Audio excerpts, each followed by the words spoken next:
마태복음 1장을 보면 1장 1절에 아브라함과 다윗의 자손 예수 그리스도의 세계라 이렇게 되어 있습니다. 그러니까 성경이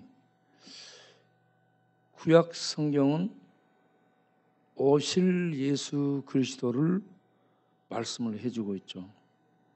율법도 그렇고 성전도 그렇고 제사도 그렇고 선지자들도 그렇고 구약은 오실 예수님에 대해서 말씀을 해주고 계시고 신약은 오신 예수님을 전해주고 있습니다.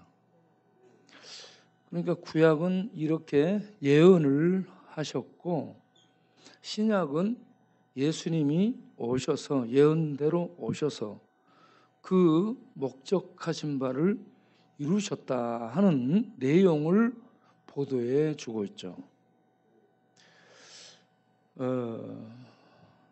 그래서 성경은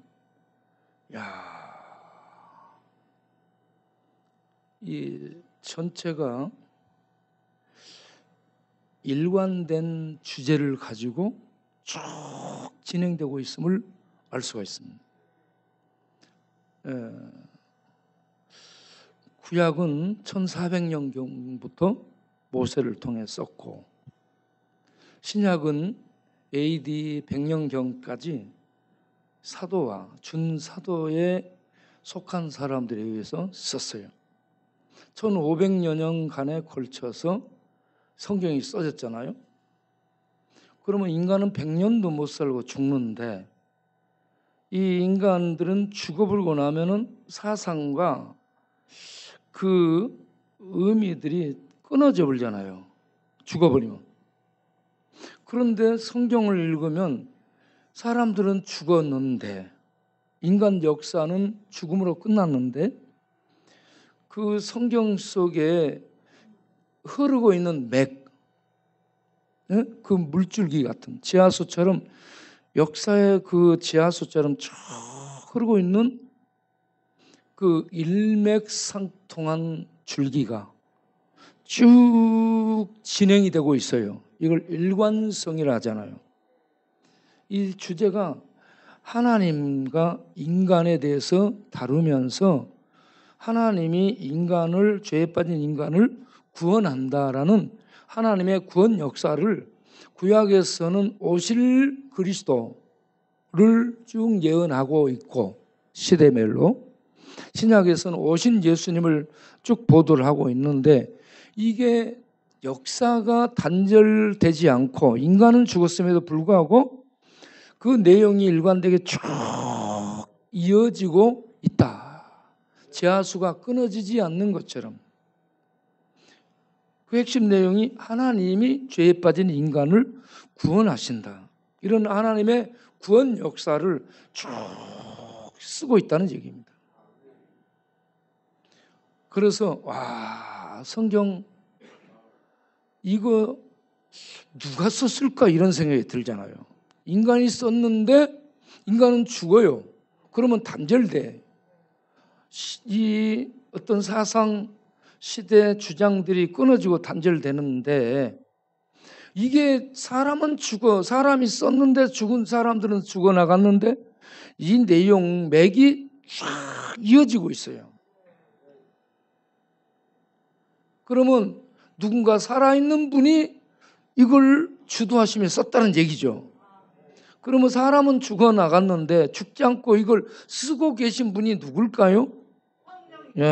하나님이 썼다는 것을 금방 깨달을 수 있잖아요.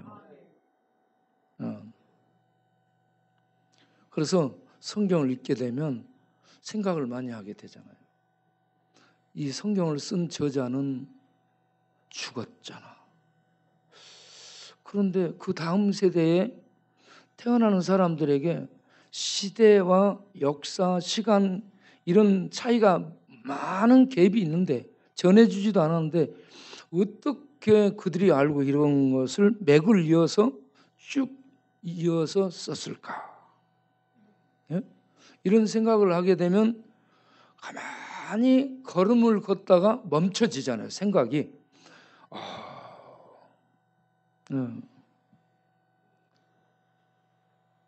멀리 보면 지평선이 보이고 또 좀 더 고개를 들어보면 수평선이 보이고 그 위로 고개를 들어보니 하평선이 보이네. 이렇게 되는 거예요. 그렇죠? 그래서 이걸 쓰신 분이 지금 1500년간에 걸쳐서 써졌는데, 그러면 살아서 이걸 주도하시고 쓰신 분이 하나님이시지. 그래서 디모데후서 3장 16절 말씀이 딱 떠오르잖아요. 모든 성경은 하나님의 감동으로 씌어진 것으로. 하나님의 감동으로 씌어졌다는 것은 하나님의 콧김이 씌어졌다는 얘기입니다. 하나님의 콧김, 하나님의 생명력이 불어넣어졌다는 얘기입니다. 인간 창작이 아니에요. 인간 상상 작품이 아니고 어떤 인간의 논문이 아니에요. 하나님의 콧김, 하나님의 숨결이, 하나님의 생명의 은혜가 불어넣어진 거예요.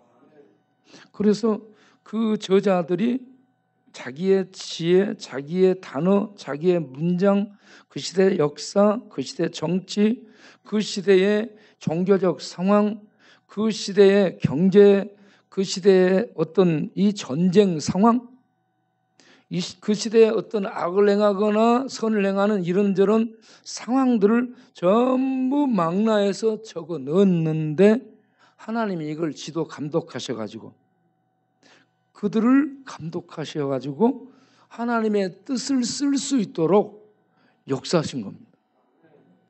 그래서 사람이 썼는데 하나님의 저자요, 하나님의 저작 작품이요, 원저자는 하나님이 쓰신 것이다, 이렇게 말씀을 하시는 거죠. 성경은 하나님의 감동으로 쓴 것으로.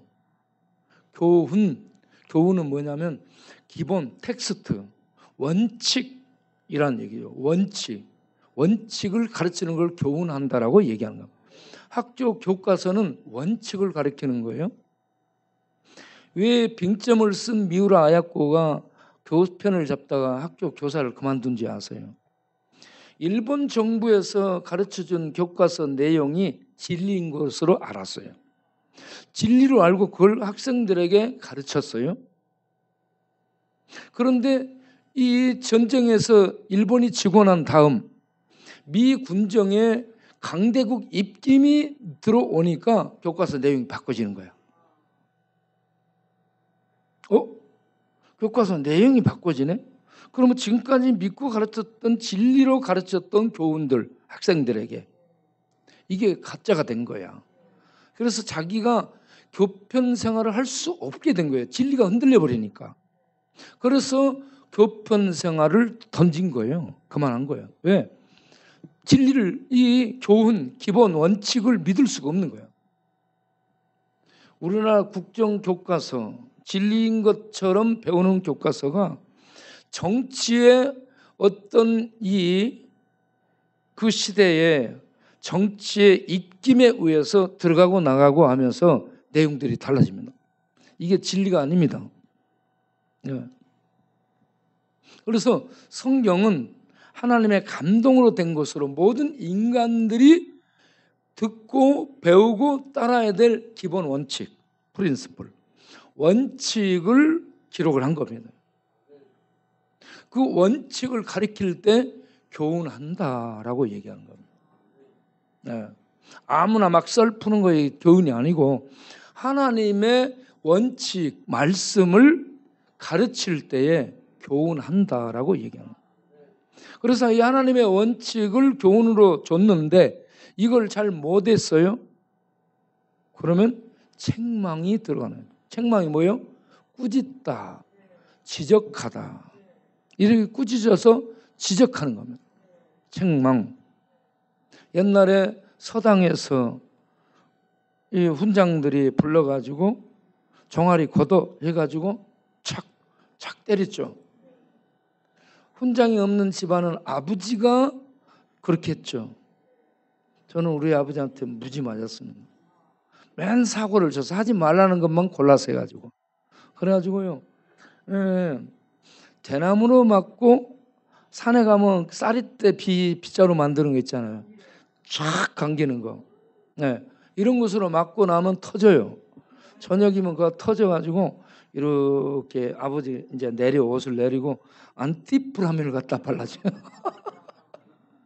안티프라민을 발라주면서 뭐라 하냐면 혼자 말을 이놈 새끼가 말 좀 듣지 그러면서 그거 터져 있으니까 아버지가 보면 마음이 아프잖아요. 때렸지만 그래서 이렇게 뭐 쓰다듬어주면서 약을 발라주면 그때 제가 어떠냐면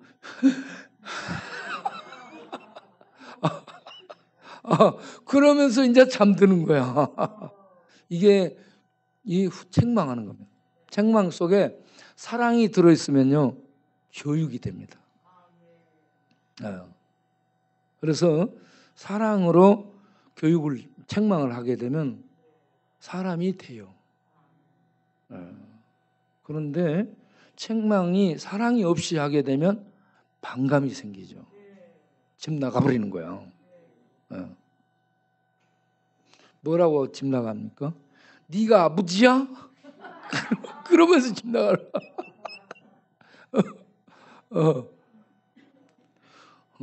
우리 바보가 잘 써먹는 게 뭔지 아시죠? 학교 선생이 숙제를 안 해갖고 왔어. 바보는 이리 와봐. 숙제했어 안 했어? 안 했는데요. 손 내. 약간 맨 처음에는 이렇게 때렸잖아. 손바닥을 때려. 여기 손바닥도 아프잖아요. 두 번째는 어떻게 때려? 또 안 하니까 손등을 해갖고 손등을 때려. 세 번째는 어떻게 해요? 손을 여기로 못 넣어. 손 못 넣어가지고 손끝을 때려. 그러니까 얼마나 아파. 네, 이제 학교 안 나온다. 그때부터 학교 안 나온다고 했어요. 그러니까 선생님이 찾아와서 내가 잘못했다고. 바우야 미안해 학교 나오라고 사정을 한 거야. 꼬말래.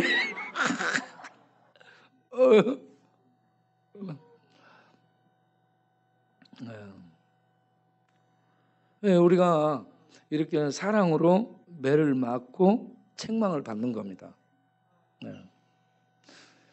그리고 책망하면서 잡아주잖아요. 이게 바르게 하는 거예요. 바르게 해주는 거예요. 그리고 의로 교육을 하는 거예요. 의라는 것은 옳음을 의미하죠.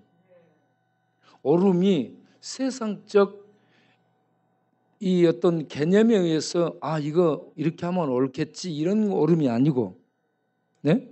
상대적인 세상 가르침의 옳음이 아니고 여기 옳음은 하나님의 의를 얘기합니다. 하나님의 의. 네. 그러니까 하나님의 옳으심이에요. 네. 제가 오늘 도마 복음이라는 책을 어제 목사님을 만나가지고 선물을 받았어요. 그래서 읽어봤는데,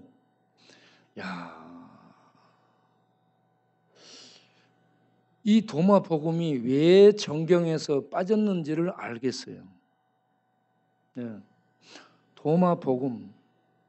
네. 이 도마 복음을 보면서 참 놀란 게, 이 정경에서 빠질 수밖에 없는 게 인간의 원죄를 말하지 않고 있고요. 구원에 대해서 외부로부터 구원, 중보자에 의한 구원이 아닌 자기 속에 있는 참된 나를 깨닫는 거예요. 불교적으로 나를 깨닫는 것으로 불교하고 일맥상통하는 거예요.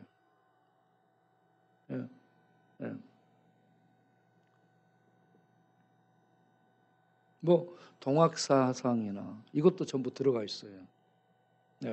그리고 인도의 베다, 경전 이런 것들이 같이 들어가 있습니다. 불교가 나를 깨닫는 거거든요. 참나, 거짓된 나와 참된 내 내면에 나가 있다는 거죠. 그래서 거짓된 나를 버리거나 죽이고 참된 나를 깨달아서 참된 내가 나의 모습을 되찾으면 부처가 되는 거예요. 깨달으면. 부처가 되는 것은 곧 신이 되는 거예요. 인간이 신이 되는 거예요. 그래서 이 도마복음 구원이 외부로부터 온 구원자에 의한 구원이 아니고 내가 나를 깨달아서 참된 나가 되는 거예요. 이거는 불교하고 똑같은 겁니다. 이거는 죄가 없다는 얘기예요. 누구나 참된 부처, 참된 신이 될 수 있다 깨달으면. 이렇게 가는 걸 구원이라고 말해요. 이건 말이 안 되죠. 구원은 뭐예요? 죄와 우리들이 나올 수 없는 죄의 세력에 잡혀 있어요. 날 때부터. 죄로 말미암아 죽음이 지배해요. 그래서 죄와 죽음은 손바닥에 앞뒤처럼 같이 붙어 있어요. 죄가 죽음이고 죽음이 죄예요. 이 세력을 우리는 벗어날 수 없어요. 이 세력을 넘어설 수 없는 거예요. 그래서 죄로 말미암아 모든 인간이 죽고 있잖아요. 그래서 구원은 죄와 죽음을 저주라고 하는데 죄와 죽음의 저주에서 건짐받는 것. 여기에서 나오는 것인데 우리 힘으로 자력으로 나올 수 없잖아요. 그래서 외부에서 구원자가 와야 돼. 외부에서 오신 구원자를 그리스도로 예언을 해놨어요. 구약에. 그 오신 그리스도가 예언 따라 오셔서 신약에서 자기 때에 하나님의 때에 오셔서 사람으로 오셔서 죽으심으로 죄값을 지불해서 우리를 죄와 죽음의 저주에서 건져주시는 구원을 이루시고 믿는 자에게 이 구원이 적용되도록 하신 것이 성경의 구원의 원리잖아요. 그런데 이런 구원의 기본 개념들이 싹 무시됐어요. 그리고 구원은 내가 깨달으면 부처처럼 되고 하나님처럼 될 수 있다. 이건 말이 안 되는 겁니다. 말이 안 돼요. 성경의 구원론을 완전히 배격하고 있습니다. 그 다음에 그리스도를 독생자라고 하지 않아요. 우리 인간도 다 독생자라고 얘기해요. 그리스도만 특별히 독생자가 아니에요. 여러분 이 성경 신학적인 기본이 하나도 안 된 사람이 쓴 거예요. 신학교를 나왔어요. 신학 박사예요. 네. 그런데 이런 구원론도 정리 안 되는데 신학 박사라고 하고 있고, 예. 그리고 이 하나님의 독생자라는 의미도 몰라요. 하나님의 독생자라는 의미는 굉장히 깊어요, 여러분. 하나님과 동등한 단 하나의 존재를 독생자라고 합니다. 그거는 하나님과 동등한 단 하나의 존재는 신성. 하나님의 신성의 본질이 같아야 돼요. 신의 본질이 같아야 돼요. 그래서 신성에서 똑같아야 됩니다. 우리는 죄인이에요. 피조물이고. 예. 그래서 신의 영광 앞에 나아갈 수 없는 존재죠, 우리는. 그러니까 신성이 하나님과 동등하고 그 신의 능력과 영광이 동등하고, 예?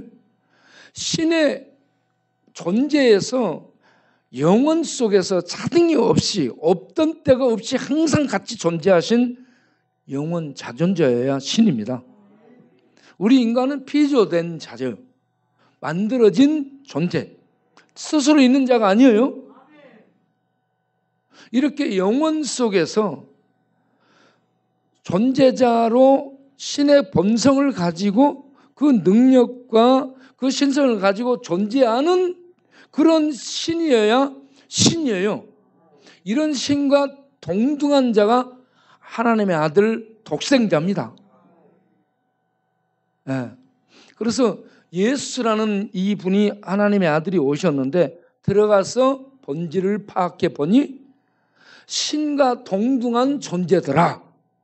신과 함께, 그래서 요한복음 1장이 그 단서를 제공해 주잖아요. 요한복음 1장 1절부터 태초에 말씀이 계시니라.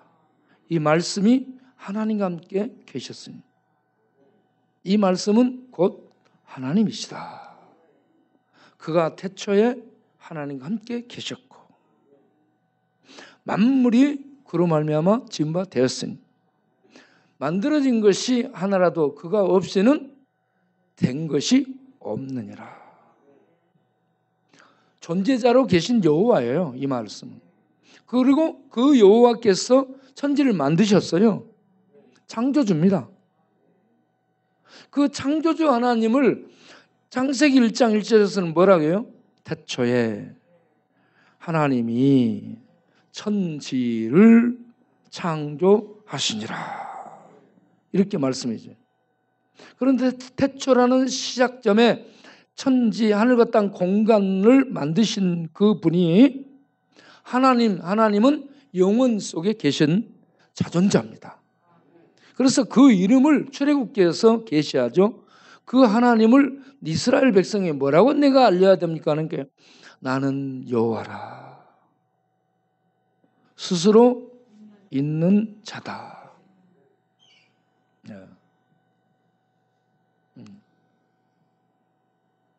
그래서 이와 같이 예수님은 하나님과 함께 있던 여호와 존재자입니다.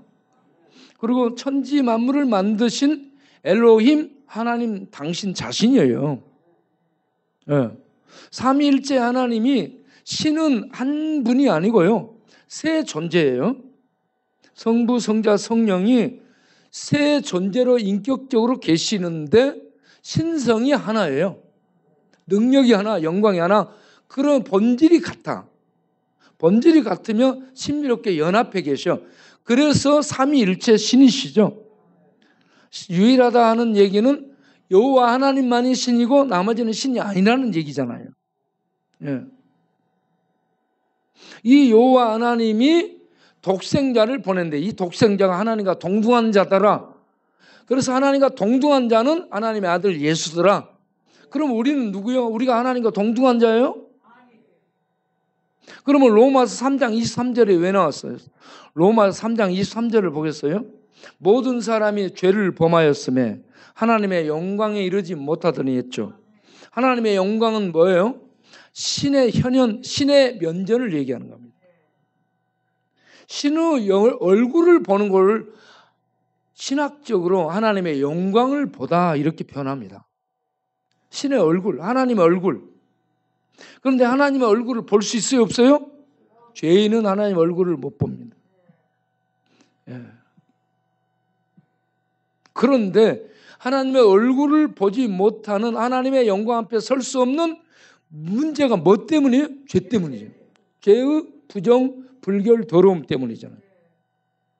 그런데 우리가 하나님 앞에 영광 앞에 서려면 어떻게 돼요? 죄가 씻어지면 되잖아요. 없어지면. 그래서 그 죄를 씻는 그 능력이 무엇이에요? 세제가 돼요. 양잿물이 돼요. 소피가 돼요. 양의 피가 돼요. 깨끗한 의인의 피가 돼요.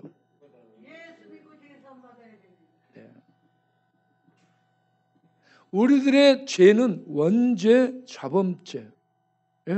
그리고 늘 짓는 일상적인 죄로 계속됩니다.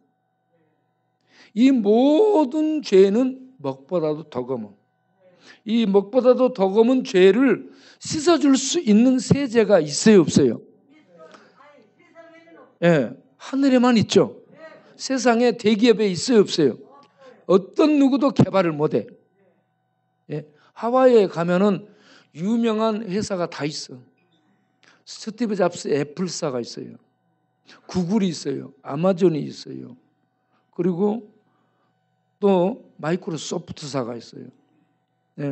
거기에 가면 IBM이 있어요.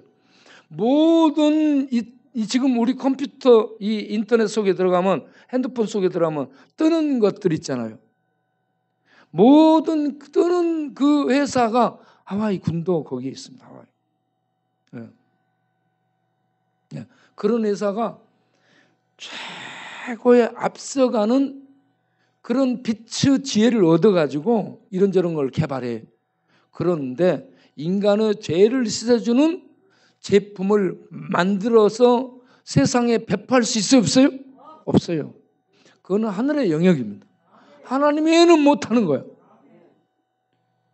그래서 하나님이 아들을 보내가지고, 아들은 완전한 신이시며 완전한 사람이에요. 완전한 신, 완전한 사람. 네. 이러한 메시아께서 그분의 피를 흘려서 죄를 씻어주게 되죠. 뭘로 씻었어요? 하나님의 피로 씻은 거죠. 하나님의 피를 뭐라고요? 점도 없고 흠도 없는 보배로운 피, 곧 하나님의 거룩으로 씻은 겁니다. 따라서 합시다. 우리의 죄를 점도 없고 흠도 없는 거룩한 하나님의 피로 씻으셨다. 네, 우리들의 죄는요, 점도 없고 흠도 없는 하나님의 피로 씻어야 없어지는 성격입니다. 아무도 못해. 아무도 못해. 그래서 우리가 시편을 읽을 때 며칠 전에 우리가 읽었잖아요. 그게 어디쯤 있지?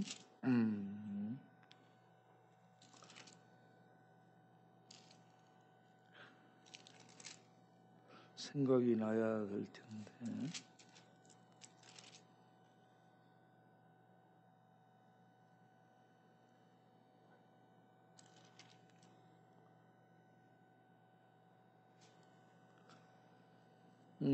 여러분 나중에 찾아보도록 하겠어요. 그게 뭐냐면 아무도 자기 형제를 구속할 수 없나니 그 형제를 구속하는 값을 지불하고 사내는 값이 너무 엄청나서 아무도 형제를 위한 삭전을 지불할 수 없나니 영원히 못할 것이요. 영원히 못한다 했습니다. 아무도.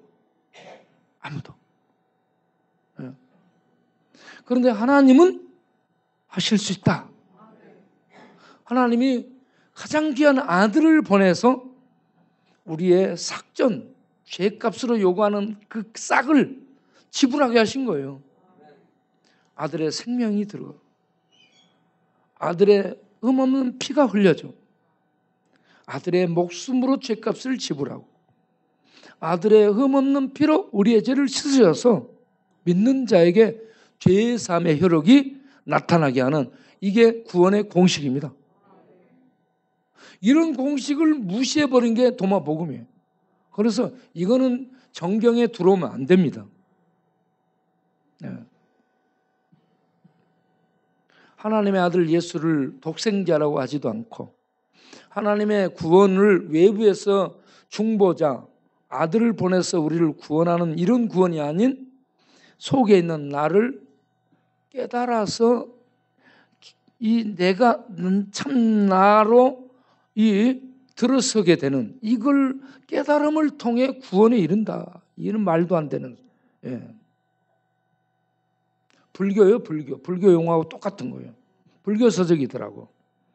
형식만 도마복음이라고 써놨지 복음이 그런 게 아니에요. 복음이라는 단어가 뭐예요, 여러분? 영어로? 굿뉴스. 예. 그 복음이 뭐예요? 복음이. 예. 좋은 소식이잖아. 그러면 이 복음이 헬라어로 뭐예요? 헬라어로 유앙겔리온 해보겠어요. 유앙겔리온. 뭐 기왕겔리온이 아니고 유앙겔리온. 그러면 이 유앙겔리온이 언제 쓰여졌어요? 어떤 경우에 이 복음 유앙겔리온의 단어가 선택돼서 사용됐는지 언제 사용됐냐면 로마 황제 즉위 때에 로마 전 통치력 내에 새로운 황제가 즉위해서 새로운 황제의 통치 시대가 열립니다라고 로마 전 통치력 내에 소식을 반포할 때에 이 소식이 전달되는 것을 알려지는 것을 복된 소식, 복음이다라고 했어요. 그리고 이 통치자에게 아들이 생겼어. 이 황제에게 아들이 생겨 대를 이을 수 있는 황제의 아들이 태어났습니다. 이게 또 복된 소식이 되는 거예요. 네. 그리고 전쟁에서 싸워가지고 페르시아 군대하고 아테네 전투에서 싸워가지고 이겼어. 네.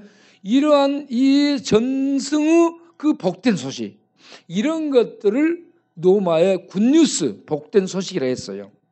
그런데 이걸 성경 기자가 성경에 적용해서 어떻게 썼어요? 복음을 우리 인간에게 진짜 복음을 하나님이 오셔서 우리를 죄와 죽음의 저주에서 구원하신다, 건지신다. 이걸 받아들이면 구원받는다. 이게 죄인들에게 복된 소식이라는 얘기입니다.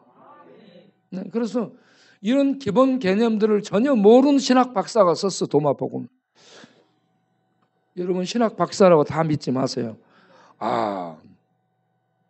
지금요 기본이 안 돼가지고 전혀 안 된 이런 사람이 박사를 해가지고 이렇게 막 써갖고 설교하고 교회에서 막 뭘 하고 그러니까 이게 완전히 헷갈리고 혼란스러울 것 같아. 그래서 구원이 뭐냐? 우리는 어디로부터 구원이냐? 구원의 자격은 누가 있느냐?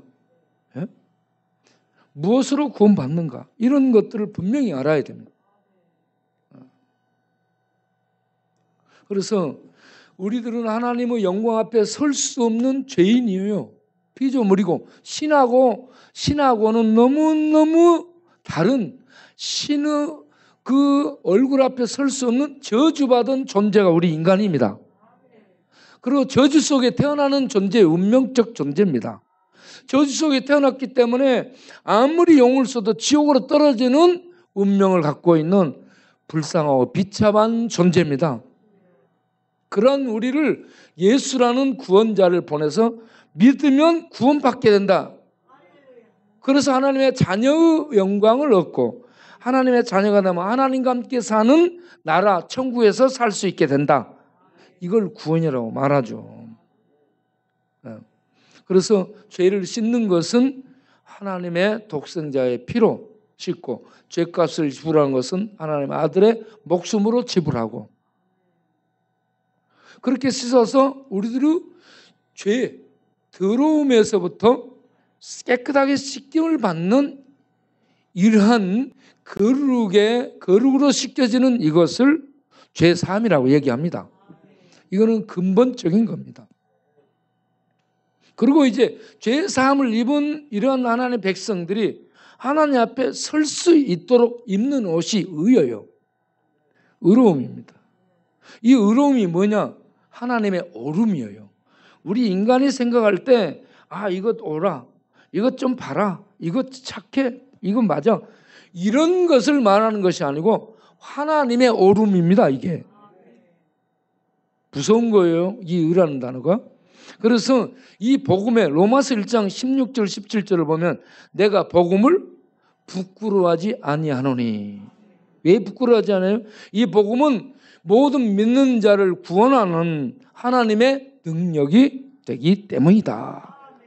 먼저는 유대인에게요, 다음은 헬라인, 첫째는 유대인에게요, 또한 헬라인에게로다. 이 말은 유대인과 이방인, 헬라인은 이방인을 대표하는 헬라인과 이방인 모든 인류에게 이 복음이 구원을 주기 때문에 내가 이 복음을 부끄러워하지 않는다, 이 말입니다. 그러면 왜 복음이 구원을 줄 수 있는 능력이 되느냐? 이걸 17절에 설명하죠. 복음에는 하나님의 뭐가 나타났어요? 하나님의 의. 하나님의 의는 하나님의 오름. 하나님의 오름은 행동에서 오른 거예요. 사상에서 오른 겁니다. 목적에서 오른 거고 동기에서 오른 거예요. 의도에서 오른 겁니다. 우리는 행동은 올라도 올바른데 의도와 동기가 다를 수 있어요. 우리 인간은. 그런데 하나님은 그 모든 출처에서부터 행동, 목적, 결과 이 모든 적용에까지 옳은 거예요. 그래서 완벽한 옳음입니다. 완벽한 옳음을 율법을 지켰다라고 표현합니다. 마태복음 5장 16절 17절에 뭐라고 돼 있어요? 예수님이 오신 목적. 그거는 누가복음 19장에 나오는 얘기고요. 마태복음 5장 17절 가서 보게 되면 내가 온 목적은 율법이나 선지자를 폐하러. 폐한다는 말이 뭔 말이에요? 담아서 쓰레기 봉투에 담아서 쓰레기통에 버려버린 걸 말하는 거예요. 그러려고 온 게 아니고 이 율법 조목조목 인간이 못하는 것들을 내가 성취하기 위해서, 성취함으로 말미암아 하나님의 의가 이루어지는 거예요. 예. 율법의 모든 것들을 안전하게 성취해서 완전하게 하기 위해서 왔다. 그래서 예수님이 완벽하게 이룬 것을 뭐라 한다? 의라고 하는 겁니다. 율법을 완벽하게 동기, 목적, 과정, 절차, 적용 모든 부분에서 완벽하게 하나님의 뜻에 맞춰서 그 율법 조항을 이룬 것을 의라고 얘기합니다. 우리는 옳게 해요. 옳게 할 수 있지만 하나님께 완전히 맞출 수 있어요, 없어요? 맞추면 신이요, 신. 그럴 수 있는 사람이 없습니다.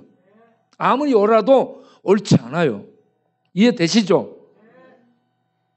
그래서 인간은 아무리 용을 써도 구원이 안 돼. 구원을 받을 수 없어. 그래서 뭘로 힘입어야 하나님 얼굴 앞에 나갈 수 있느냐? 예수께서 이룬 의를 믿음으로 받아야 돼. 그래서 예수께서 이룬 하나님의 의가 값없이 믿는 자에게 선물로 주어져. 그 의를 옷 입고 하나님 영광 앞에 나갈 수 있는 겁니다. 그래서 로마 3장 23절이 이렇게 읽어지는 거예요. 모든 사람이 죄를 범하였음에 하나님의 영광, 하나님의 얼굴 면전에 나갈 수 없었는데, 그 다음에 그리스도 예수 안에 있는 값을 지불하고 꺼내는 것을 속량이라고 해요.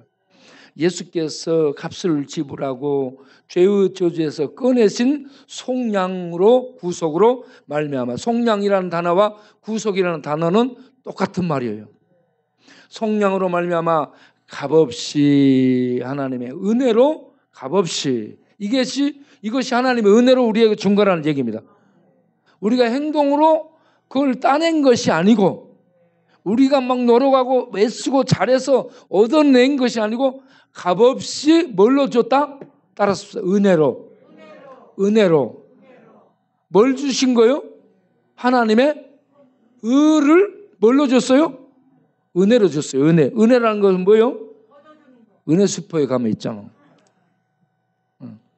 거저 주는 거예요. 은혜 수포 갔더니 제가 라면을 사러 갔어요. 배고플 때. 그랬더니 목사님 그냥 갖고 가세요. 저한테는 항상 그냥 갖고 가라게. 그런데 그 의면에 뭐가 있습니다. 교회 뭐 나오면 전부 갖다 주라고 전화가 와요. 목사님. 그러니까 내가 가면은 내가 라면 하나 두 개 가지고 오거든. 신라면. 신라면은 신께서 주신 라면. 그래서 신라면을 갖다가 집사람 몰래 혼자 끓여 먹습니다.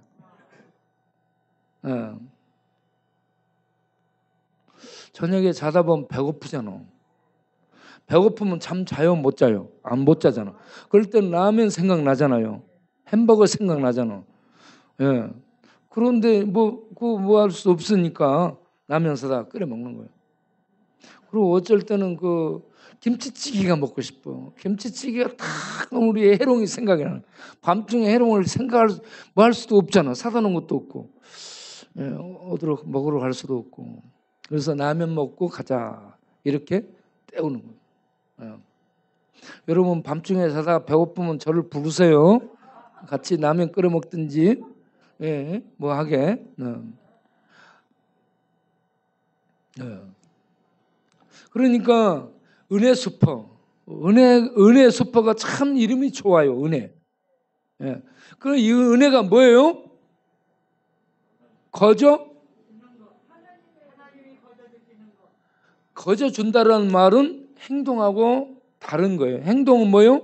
내가 애를 쓰고 노력하고 수고해서 대가로 받는 것이에요. 이걸 노동의 대가로 얘기하죠. 그런데 은혜는 우리가 노동력 어떤 대가를 지불하지 않았는데 하나님이 자격 없는 자에게 거저 값없이 주는 것을 은혜라고 하는 겁니다. 하나님이 이렇게 사랑의 하나님이에요. 우리에게 거저 주신 거예요. 그러면 어떤 사람에게 거저 준 거예요? 믿는 자에게. 믿는 자에게는 구원을 거저 줘요. 그러면 하나님께서요, 공기도 거저 주잖아. 햇빛도 거저 주잖아. 그리고 또 이 땅에 걸어다니는 땅덩어리도 거저 주잖아. 전부 하나님이 은혜로 준 거예요. 이건 일반 은총입니다. 그런데 예수를 믿음으로 얻는 것은 구원의 특별 은혜입니다. 여러분, 그러니까 모든 사람이 하나님의 일반 은혜를 잊고 살아요. 그런 속에서 이렇게 주시는 분이 생각을 해야 되고, 그리고 우리 아이 왜 죽을까 생각하고 죄 때문에 정당을 깨닫고 그애야 죽음에서 건져줄 수 있는 길이 뭘까? 그 바로 예수구나. 이 진리를 듣고 예수를 믿어서 자기를 구원으로 인도할 수 있는 이게 똑똑한 거고, 이런 하나님의 은혜를 거저 받아들일 수 있는 이게 믿음인데, 여러분 이렇게 믿기를 바랍니다. 우리 교회에 오신 거 여러분요 정말 잘 오신 거예요. 이렇게 망해가지고 오시고 이렇게 실패해서 오시고 그렇게 했는데, 여러분 그렇게 실패하고 망하게 된 것처럼 하나님이 그렇게 이 허락하셔서 여기까지 오게 된 게요, 인생 실패가 아니고 그 실패까지 쓰셔서 예수 믿게 해가지고 여러분 구원으로 인도하는 하나님의 은혜 베풀기 위함인 줄 아시고 망한 것을 감사하시기 바랍니다. 따라서 합시다. 내가 생각해 보니 잘 망했다 생각이 듭니다. 네. 그렇죠? 잘못 망한 사람은 한강 가는데 우리는 잘 망해서 하나님께로 왔으니까 참 감사하죠. 네. 그래서 우리는 죄로 하나님의 영광 이룰 수 없던 더러운 존재, 그런데 하나님의 아들을 거룩으로 씻어서 죄 사함을 받고 하나님의 완벽한 옳은 의를 옷 입고 하나님 영광 앞에 나아갈 수 있는 은혜를 값없이 받았다. 이런 은혜를 주셨으니까 하나님께 감사가 막 나오죠. 네, 감사가 나와서 여러분 자신을 막 드리고 싶죠. 여러분 자신을 드리고 싶고, 집에 방 있으면 방이라도 팔아 드리고 싶죠. 방이 없는 사람 집이라도 막 팔아 드리고 싶죠. 이것도 저것도 없는 사람 옆 사람이라도 막 드리고 싶죠.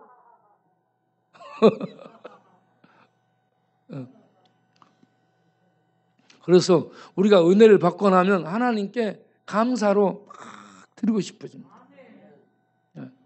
그런데 하나님께 감사를 드리는 첫 번째가 예배예요. 예배를 드리는 것은 뭔 말이에요? 하나님이 계시다는 걸 세상에 증거하는 것이 예배입니다. 세상 사람이 예배 드리는 거 봤어요? 안 드리죠. 네. 예배를 몰라요. 예배는 하나님께 나아가서 엎드려 절하는 것을 예배를 합니다. 하나님이 존재하고 하나님이 하나님이 이런 은혜 베푸심에 감사해서 하나님하고 찾아가 엎드려 절하는 것이 예배예요. 예배. 세상 사람은 이런 건 못해요. 내가 왜 하나님 앞에 가서 무릎 꿇어야 돼? 못하는 거예요. 그런데 우리는 구원의 은혜를 입고 하나님 알게 됐잖아. 그러니까 속에서 우러나오는 마음으로 누가 막 칼 가지고 휘두르니까 하는 게 아니라 저절로 하나님께 나가서 감사와 감격 속에 예배를 드리게 되잖아요. 예. 그러면서 찬양하잖아. 찬양은 뭐요? 하나님의 이름을 높이 선포하는 거, 세상에 알리는 거에 찬양이에요. 네, 찬양하는 거. 이게 이제 성도가 살아가는 기본이죠, 기본. 네. 이러한 우리가 되기를 바랍니다.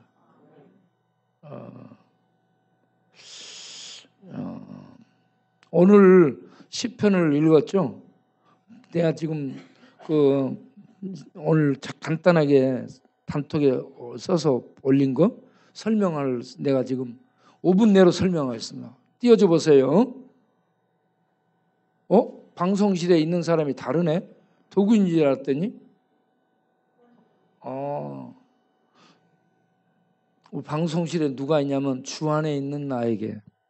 주안이 아니구나. 주거니 받거니구나.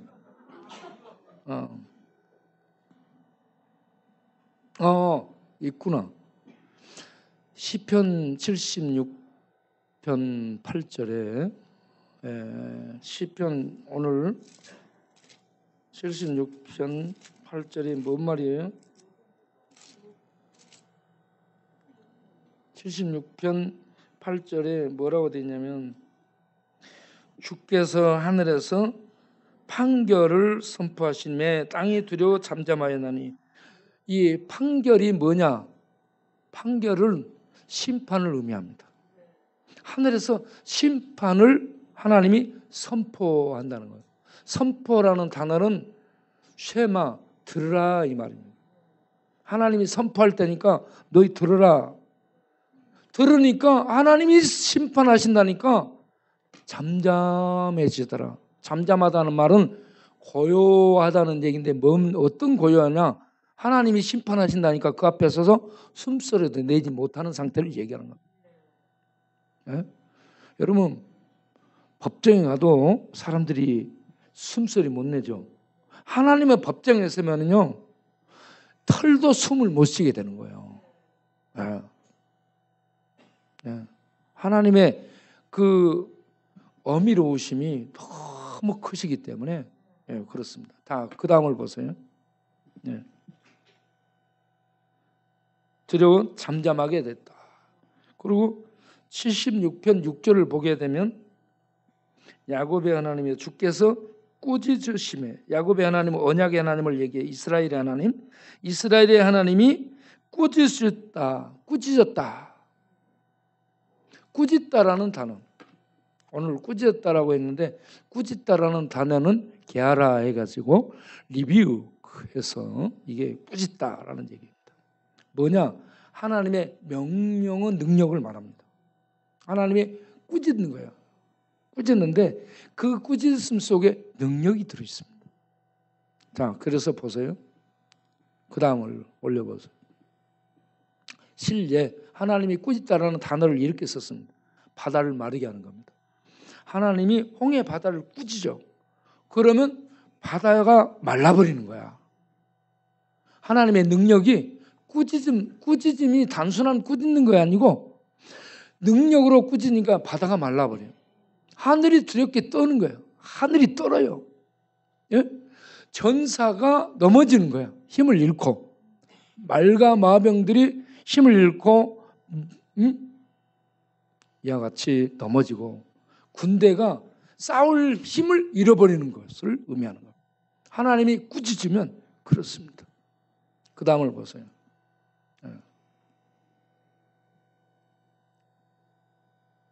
넘겨. 그 다음. 왜 내가 나오냐? 그래 꾸짖으니까 잠들다라는 단어가 나오죠. 잠들었다 하는 건 깊이 그냥 이렇게 잠드는 거 아니고 깊이 떨어지는 것을 의미합니다. 어떤 경우냐? 요나가 배에서 깊이 잠든 겁니다. 요나가. 시스라가 깊이 잠들어 있다가 야일에 의해서 살해를 당합니다.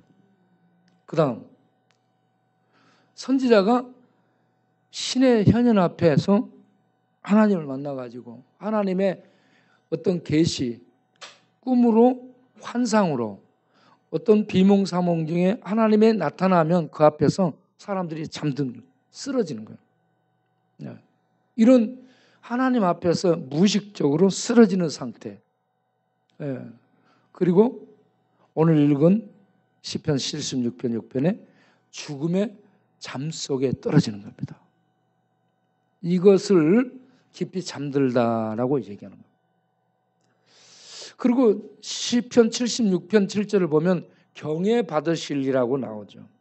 자, 76편 7절 주께서는 경외 받으시니 했잖아요. 경외 받을 분이라. 이 말은 하나님은 두려운 분이라. 예, 하나님은 정말 두려운 분이라는 얘기입니다. 그래서 주께서 한번 노하실 때에, 예? 한번 노하시다, 노하다, 예? 한번 노하시다. 그러면 누가 주의 목전에 서리까 했습니다. 예. 노하다. 노하다, 이 노하다는 단어가 콧구멍이라는 의미입니다. 콧구멍. 우리 콧구멍 코로 숨 쉬는 건데 하나님이 콧구멍으로 뭐가 나오고 있어요? 하나님은 오래 참으시는 분이에요. 화를 안 내십니다. 자비를 베푸시는 분이에요. 그런데 하나님이 여기서 두 번 노한 것도 아니고 한 번 노한다라고 얘기합니다. 한 번 노하실 때 콧구멍에서 뭐가 나오냐? 김이 나오는 거예요. 네. 하나님의 분노를 콧구멍에서 연기 나는 것으로 표현하고 있습니다. 사람들은 열받으면 뚜껑 열린다 하잖아. 하나님은 콧구멍에 김이 나온다니까. 그럼 끝나는 거예요. 한 번 섬겨 하나님이 화를 내는 겁니다. 하나님은 두 번 화를 안 내. 한 번 화를 내면 끝나는 거예요. 네. 그래서 주께서는 경외 받으시니 한 번 노하실 때, 분노하실 때 누가 주의 목전, 주의 얼굴 앞에 설 수 있겠습니까? 아무도 못 서는 겁니다. 하나님이 시내산에 임할 때 땅이 진동합니다. 하나님의 위엄을 감당하지 못해 땅이 떨어요. 하늘이 웁니다. 예? 하나님의 임하심을 뭐라고 얘기합니까? 땅과 산과 바다가 감당을 못해서 땅이 갈라지고 땅이 비틀대며 바다가 손을 들고 일어서더라 이렇게 표현합니다. 하나님의 임하심을 감당을 못하는 겁니다. 그런데 우리 죄인들이 어떻게 서겠습니까? 그때에 하나님 앞에 설 수 있는 은혜가 예수 그리스도의 의를 옷 입으면 이 어미로운 영광의 하나님 앞에 설 수 있게 되는 축복을 얻는다. 그래서 우리가 붙들 수 있는 게 예수입니다. 우리 평생 예수 붙들고 가기를 바랍니다. 기도하겠습니다. 하나님